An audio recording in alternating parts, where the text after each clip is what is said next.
Okay, hopefully the leaf blower is done.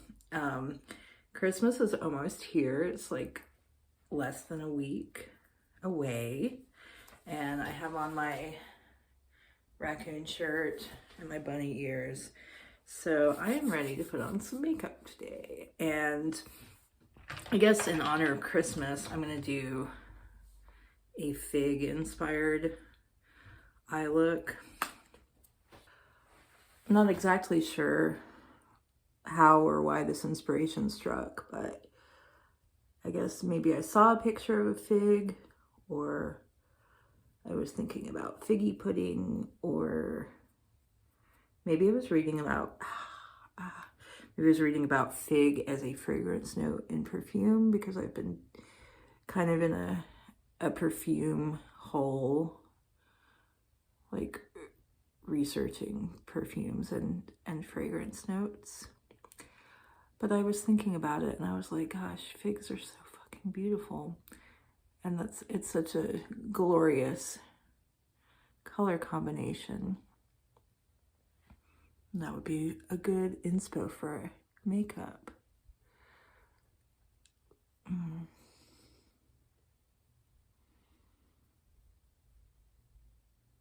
So I have a Kiko Milano Pearly Eye Primer on my eyes.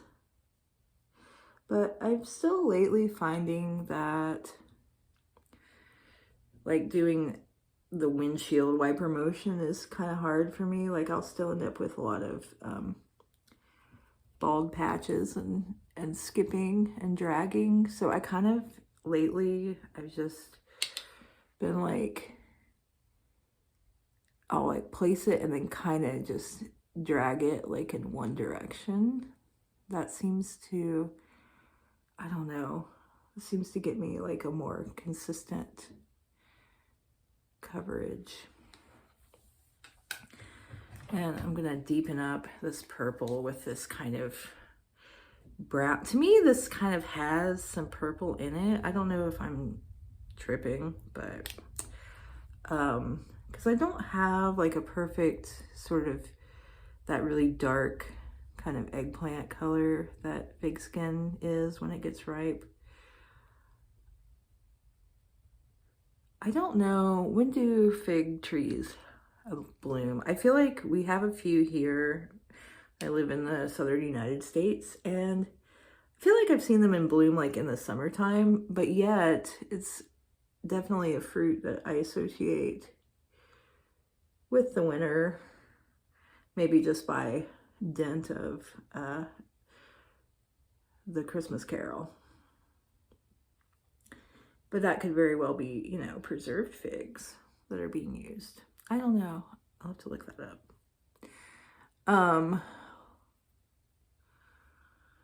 But yeah, I think that would be, I don't have like, I'm having to like jump between palettes to get my colors. All right, I'm gonna do kind of my reddish, I don't know, orangey reddish color, you know. Anyway, as I was saying, I think that would be an amazing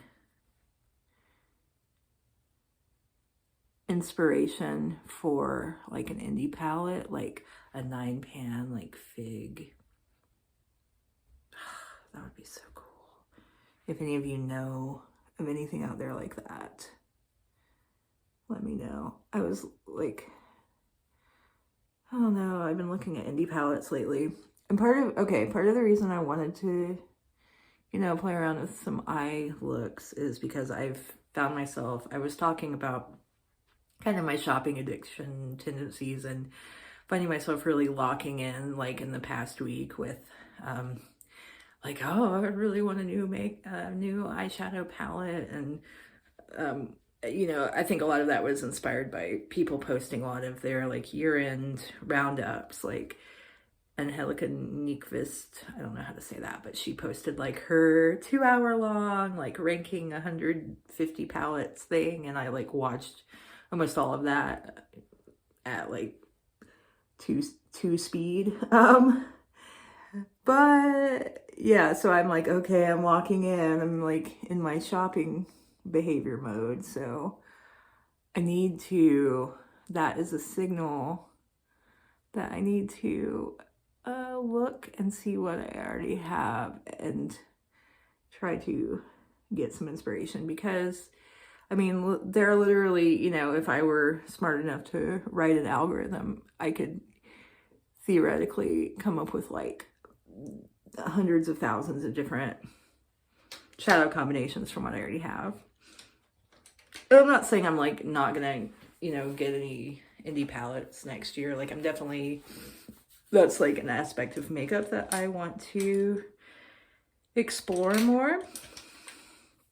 But I am technically on a no buy for the rest of December, and also honestly until I pay off a couple of like kind of small but still important debts. So I'm just, you know, making do with my little old collection, which actually has some fun stuff in it. So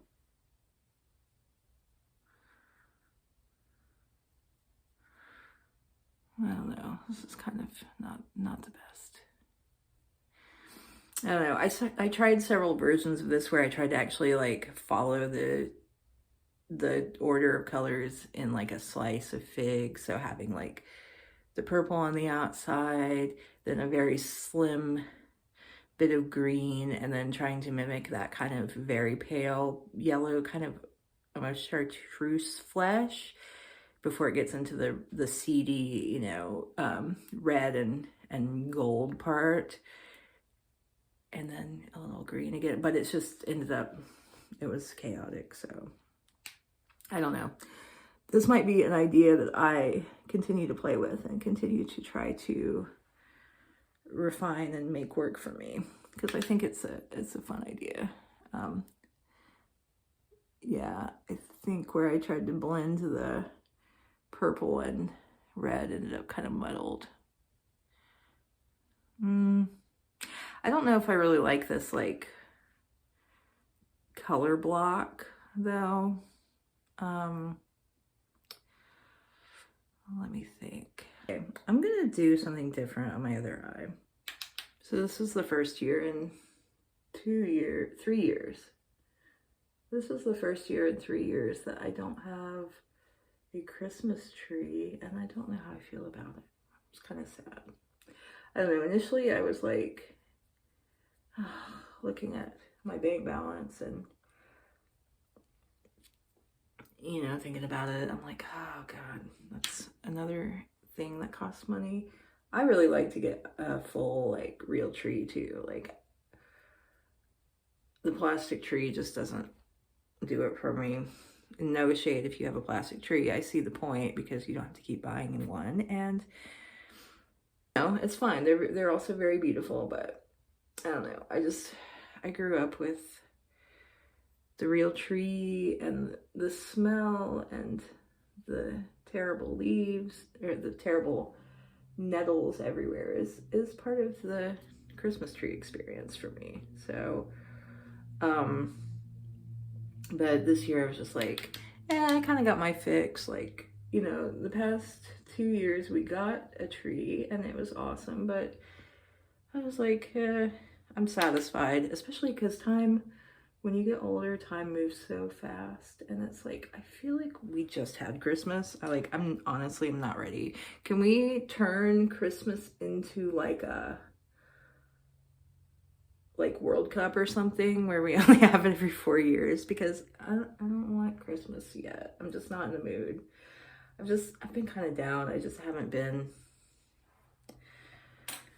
haven't felt very Christmassy. Who knows? I'll probably kick into like this. This also like happens a lot during this season where I'm kind of like for most of December, and then like a week before Christmas I get into like super like one of my friends calls it Bitmas mode. It's like, oh, it's Bitmas. Like all of a sudden I want to like decorate frantically and get everyone presents and stuff. So yeah, I don't know. I mean, I really love Christmas usually, but I'm just I'm just not feeling festive this year. And I'm just dreading, I'm already like having like seasonal affective stuff, and I'm like, it's technically not even winter yet. Can we just skip it this year? I'm definitely, let me think. Yeah, I'm a summer baby, born in the late July, so like that, is that technically in dog days? I think it is, but like the kind of miserable part of summer where you're like ready for it to be over.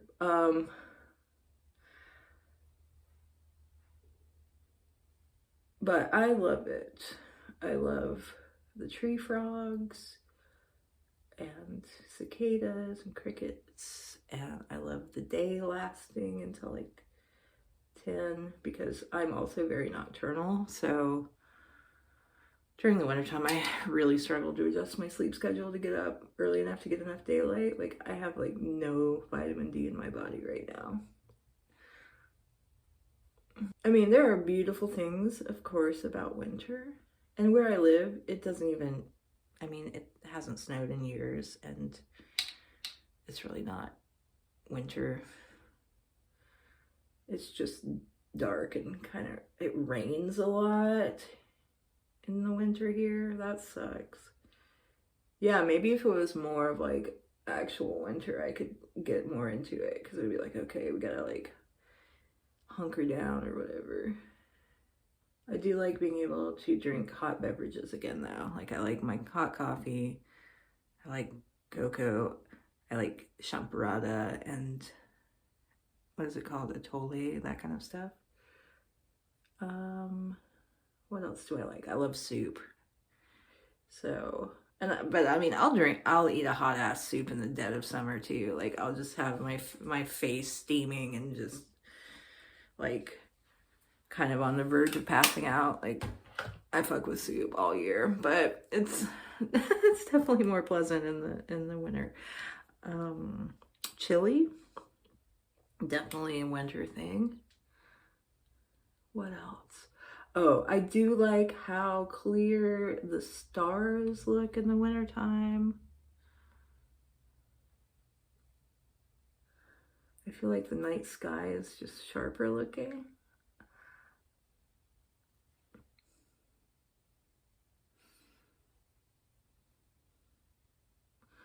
My God, y'all, I've been binging Silk Stockings on Tubi. It's like a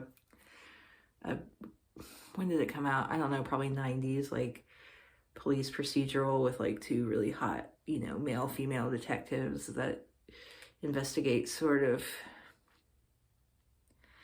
not really, I wouldn't want to say sex crimes, but like crimes where there's some sort of element of like crime of passion or whatever. It's kind of Columbo-y in like the people they investigate. Usually it's like because what is it, it's like set in Palm Beach, so it's like the follies of the rich. So I don't know, it's not that good, but it's actually not that bad either. And there are some surprisingly, like, I mean, I might come to eat these words as I continue watching it, but so far there are like some surprisingly progressive ideas about like sex and stuff. Like the lady detective, she just like has flings, but it's like not a big deal. And then this other guy, like her partner, started seeing this woman who is like a dancer, and he's like kind of freaked out about it, and like his partner is just like, it's just another job, like, don't worry about it. I'm like, okay, I see you Silk Stockings, but it has this really funny like peak, like, that time frame theme song. It's just like these loud, like percussive, like ding ding ding ding, and then just this woman's like bing bing bing bing, and there's definitely like some like bam bam bam bam bam, like like Law and Order has the like I guess it's a bass, or maybe, I don't know, the like popping. But anyway, I have that in my head right now, and it's honestly really distracting. Do you guys remember the what was it called? NYPD Blue? That theme song is fucking crazy. I can never get into that show though. And it came on recently, and my boyfriend's like, I refuse to watch it because I don't like, he's like bald, he has a big red beard, and he like hates other redheads. He's like, I refuse to watch it because one of the main cast members is a redhead. I don't know. I guess it's like horning in on his territory. That's really funny though.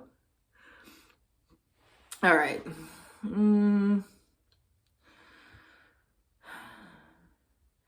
I kind of want to do like a little pale green to imitate the stem, and then, you know, also like depending on how ripe the fig is, it'll have like the purple but then green streaks. But then I don't want it to like blend with this red and get really muddy, more muddy than it is. Oh, I need to do something on the bottom too. I don't know. This is not that successful, but that's okay. It all comes off. At least I hope.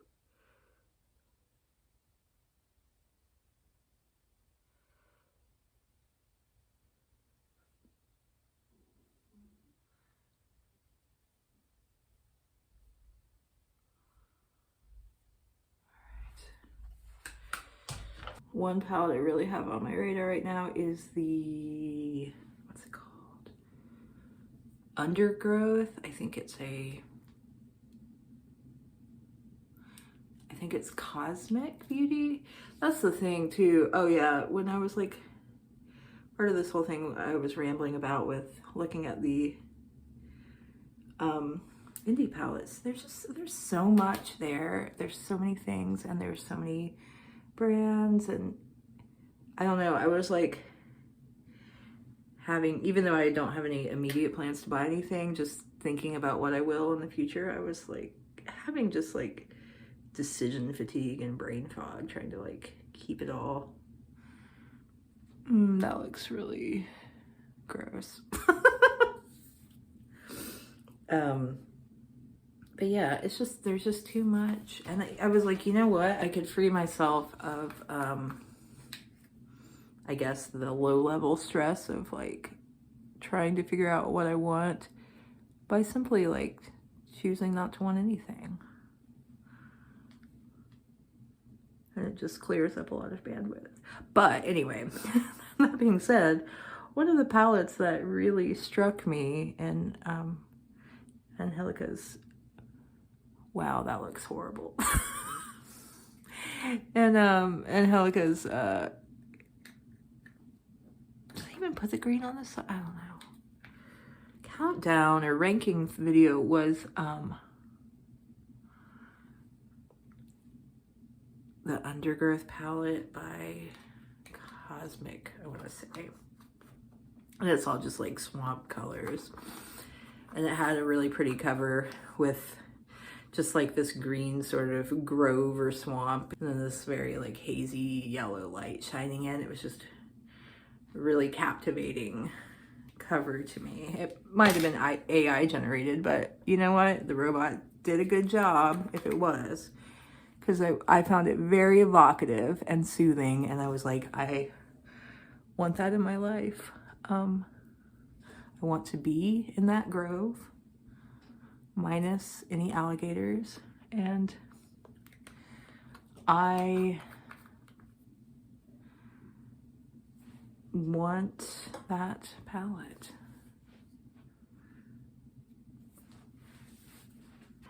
I did break, okay, I broke my no-buy, technically, but it was like for replacement stuff, for mascara, and I also got a brow thing, and these are both not great. Like, this is one of these like multi-pronged markers, which is the first time I've had it. And I find it pretty hard to use. I had NYX Lift and Snatch before, which is just like the single brush, although it's comprised of a bunch of other like different little fibers. And the issue I had with that is kind of the same issue I have with this. Like they're both kind of those flow through ink pens, and it's like you can never tell if it's dry or not, and then you just can't really like control how much product comes through. And it's also just really hard to like, I don't know, get it exactly where you want to. And this even more so because it's got the 3 prongs. It's like, okay, it's fine right here, right? But then like, I don't know, when you get to this part that's more narrow or like down here, it's like, okay, well, how do I fill this in? Because I don't want it to be the same width as this. But then if I just use the side, it's, I don't know, it's really awkward. I think I'm just gonna go back to like pencil. I think that's the best way.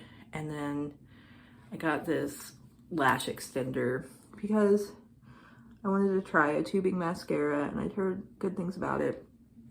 The thing that I failed to calculate, wow, my eyes really look like different sizes. Like this one, I look like I'm having a stroke. But the thing I failed to calculate is that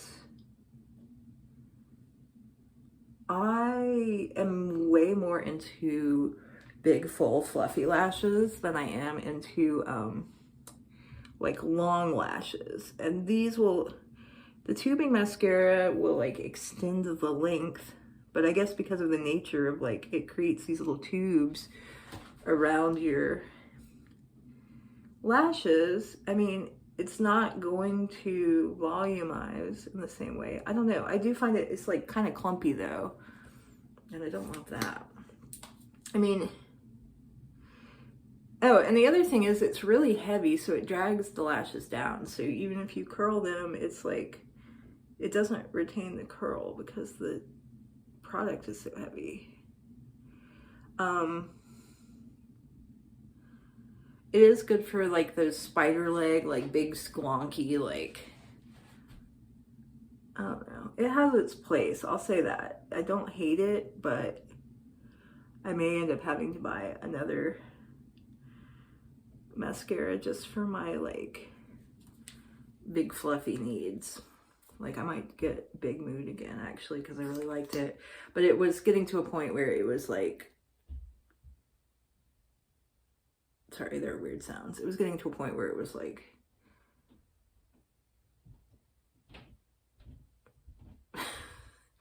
dry and crumbly. And I bought it on clearance, so it was probably already pretty old when I bought it. So yeah, I don't know. And okay, here's the other thing too. Everyone's like, oh, it's tubing, and then when you need to wash it off, it's so easy. And I'm like, I actually find it harder to get off than conventional mascara. Because with conventional mascara, it's like, it smudges and then you just get your micellar water and wipe it off. And this one, it's like, you have to like extract the tubes. I don't know. Maybe because I don't like shower every day, and truth be told, honestly, I don't wash my face every day. Like sometimes I'll just like kind of do like a little wipe with my cloth. I know that's like, I don't know. It's weird. So yeah, you can tell it's really like, I don't know, it does look kind of cool, but it's definitely like splonky. I think I'm gonna go and fix this eye so it matches this eye. Okay, I made them even, sort of. Not my finest hour, but it's fine. And I am dying to use up this Gloomy lotion. The L'Oreal Lumi Glotion. This thing has lasted forever. And I'm dying to use it up, not because it's bad. In fact, it's quite good, but I'm just sick of it. This is the shade Light, and I think if I were to repurchase it, I would try Fair. My only issue with this stuff, as much as, I mean, it's really pretty. It feels so good, and I mean, I think it's equal to or better than that Say Glowy stuff, and it's not as expensive. But my only issue is that it's all very pink, like the lighter shades.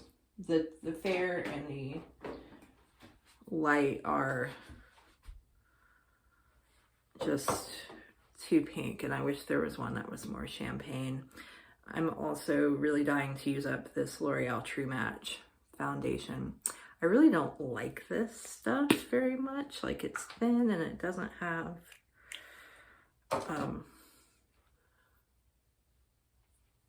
good wear time at all, in my opinion. The one saving grace of it, I think, is just the shade range.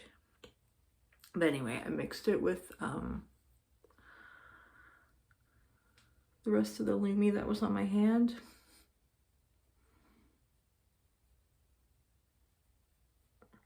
And I'm using the shade Neutral Light. I don't see a number on here.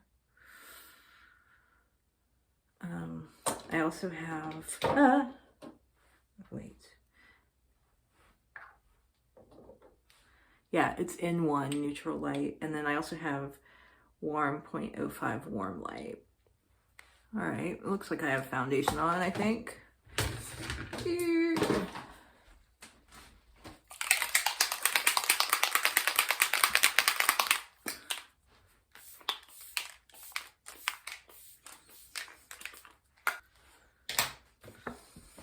I still have my mailer from a couple weeks ago. Does the job.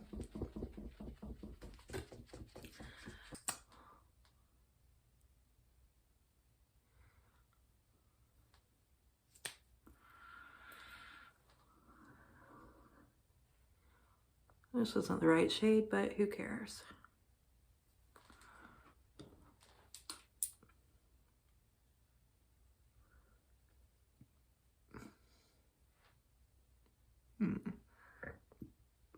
It looks kind of whack.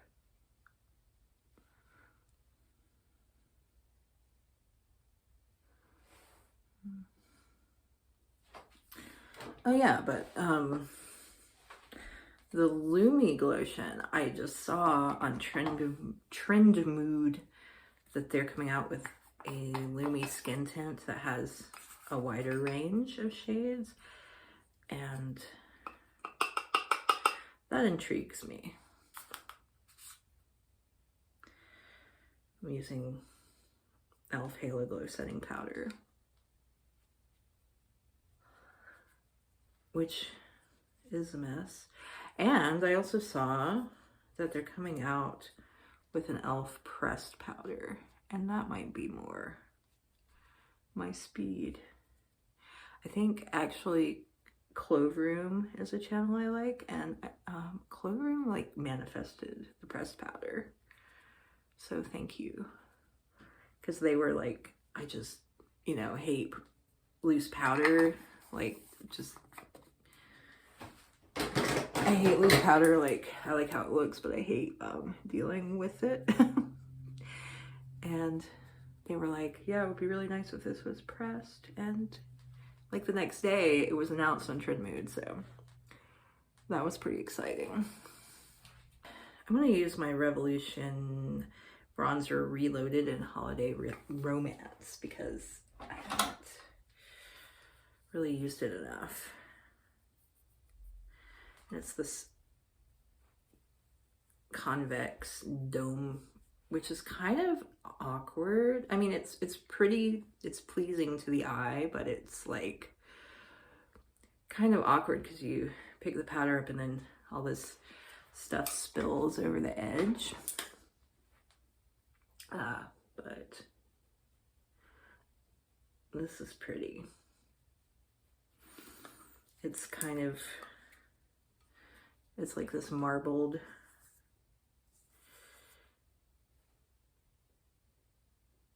sort of luminous bronzer. And it looks like, it seems like in the pan, like it's going to be more of almost like a highlighter, but I feel like it does actually deposit a good amount of like bronzy pigment. I don't know why I'm putting it on my head because it's just going to get covered up, but it just, it doesn't feel complete unless I do that. Okay, just for the sake of doing something new or showing something new, this LA Colors Blush Up Liquid Blush in Nude Glow. It's got this really big aperture, which I don't like because a lot of product comes out and you don't need that much.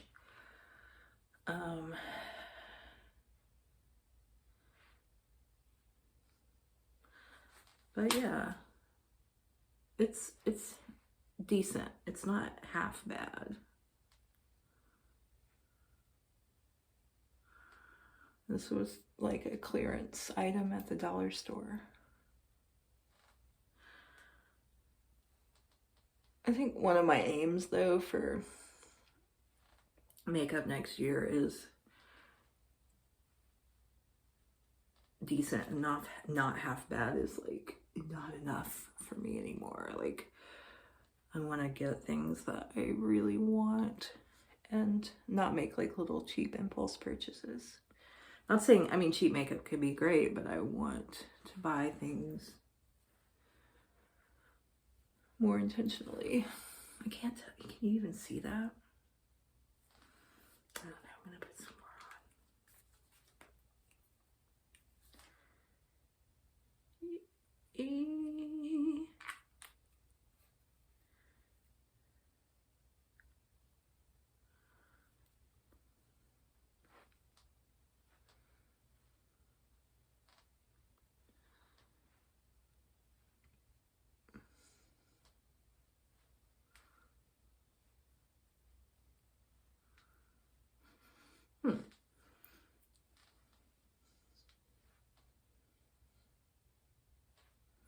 Yeah. I think it looks nice. It has a dewy finish.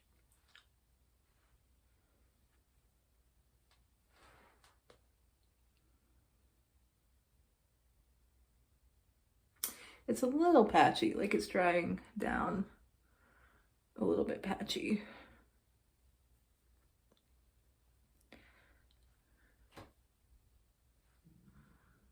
Oh my god. Brushes always tickle my face so much. See, now I feel like I look really orange and crazy. I don't know, man. I don't know.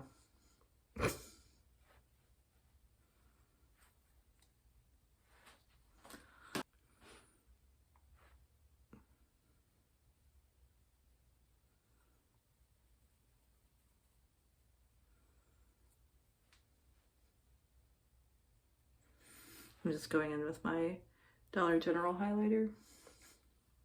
I cannot wait until my no buy is over so I can buy highlighter.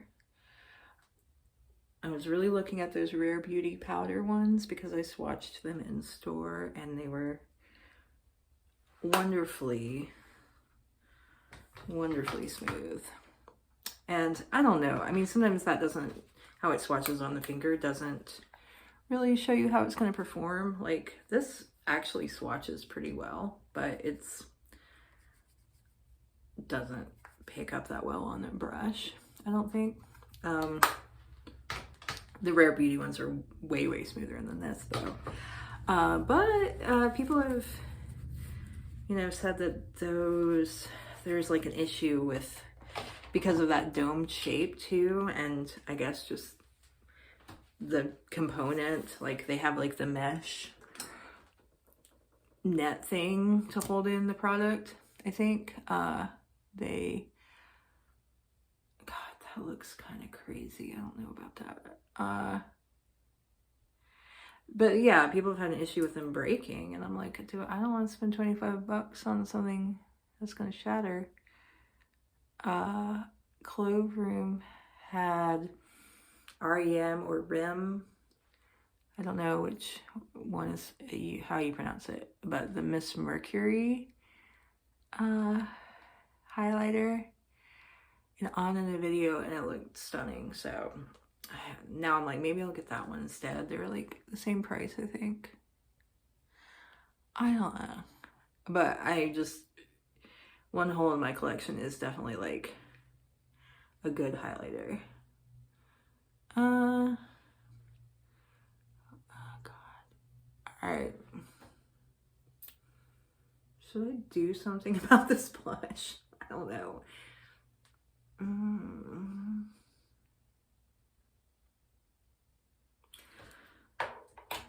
think I want to add, I feel like I want to add a little bit of pink. This is just some liquid. I can't remember. It's like some sort of private label or something I've never heard of. But it had like TYS or something. It was trying to be like a more well-known brand name. It was trying to imitate that. But yeah, it's just like a super pigmented liquid blush.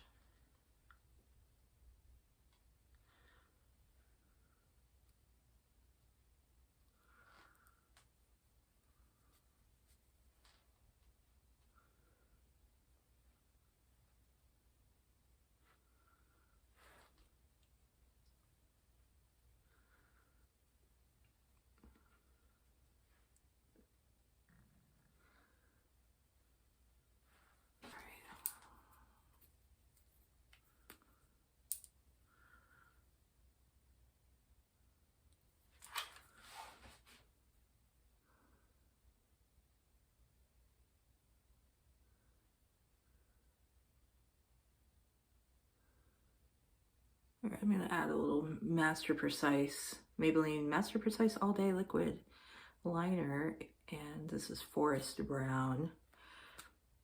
I love this.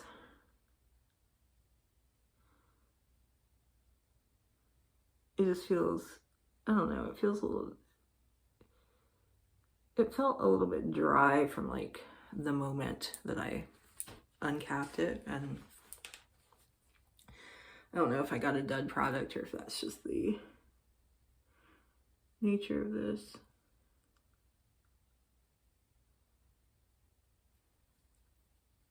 Now this is a crazy way to put on eyeliner. I'm sorry. Don't hate me.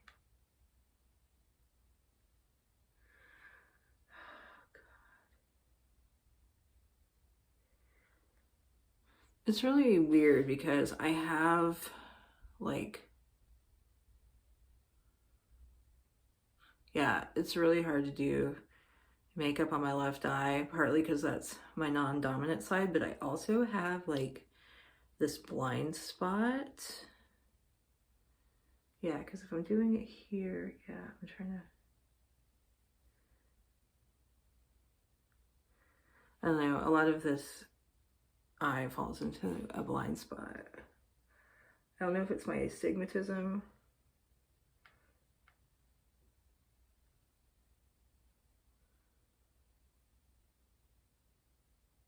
But yeah, this, I don't know, it's just kind of,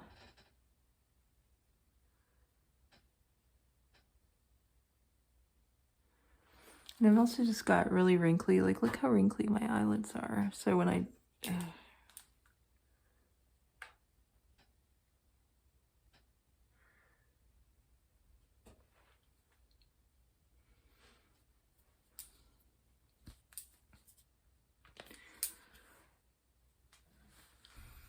all right, so that's it. That's the look. I have this like dent in my hair that I can't get out. And also my hair is like too, I don't know, it feels like really like too soft. Because I got this, I meant to get conditioner, and I bought this Native curl care shampoo. I don't have curls. I have like wavy hair. But I got it because it's coconut milk and turmeric, which is like two of my favorite things ever. And it smells fucking delicious. It smells like Thai sticky rice. Oh my god. But I just like grabbed this partly too because I was like, oh, an opaque white bottle, that's usually conditioner. And anyway. Okay, I stopped filming because my boyfriend came home and I'm a weird secretive squirrel. So I was just like, oh god, I have to hide what I'm doing. But anyway, I just wanted to pop back on just to sign off more formally and wish those of you who celebrate a Merry Christmas. And hopefully my hair texture is not because of this giant bottle of shampoo I just bought, because it would be terrible to waste. And it was like $10, which is not a lot for shampoo, but it's not nothing. Anyway, yeah, have a Merry Christmas, and otherwise a nice relaxing week, and hopefully you get some time off. Bye.